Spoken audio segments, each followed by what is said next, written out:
Bonjour Marie-Amélie Le Fur, vous êtes ici pour une table ronde sur l'emploi et le handicap. Première question, est-ce qu'il faut cacher son handicap lorsqu'on se présente à un entretien ou lorsqu'on écrit un CV à une entreprise? De ce que je connais et de ma vision de la chose, je pense que c'est important de ne pas cacher son handicap aux recruteurs et aux futurs employeurs et donc effectivement de le notifier sur le CV. Pourquoi? Parce que je pense que le plus grand problème en fait du handicap actuellement, du manque de reconnaissance et d'adaptation, c'est finalement tous les non-dits autour du handicap.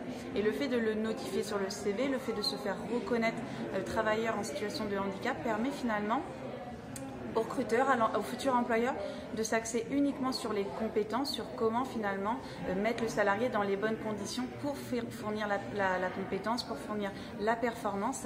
Et je trouve que si on cache son handicap, malheureusement, on va se mettre en difficulté, on ne va pas être dans un poste qui est à 100% adapté, alors que c'est juste un droit de l'employeur, c'est juste un droit du travailleur, voilà, de mettre toutes ces adaptations en œuvre. Est-ce que ça peut être aussi le moyen de rassurer le recruteur qui ne sait pas forcément comment agir, quoi?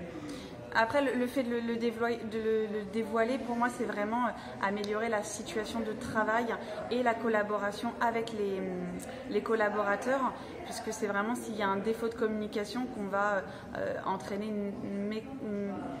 une incompréhension des collègues et qui peuvent créer de la jalousie, des non-dits, et c'est vraiment ça le problème. Après, je ne pense pas que ça simplifie la tâche du recruteur ou de l'employeur. En tout cas, ça permet peut-être de mettre un mot sur une situation qui peut être, même si elle est invisible, perceptible lors d'un entretien ou avoir une incompréhension sur le parcours de vie un peu particulier d'une personne.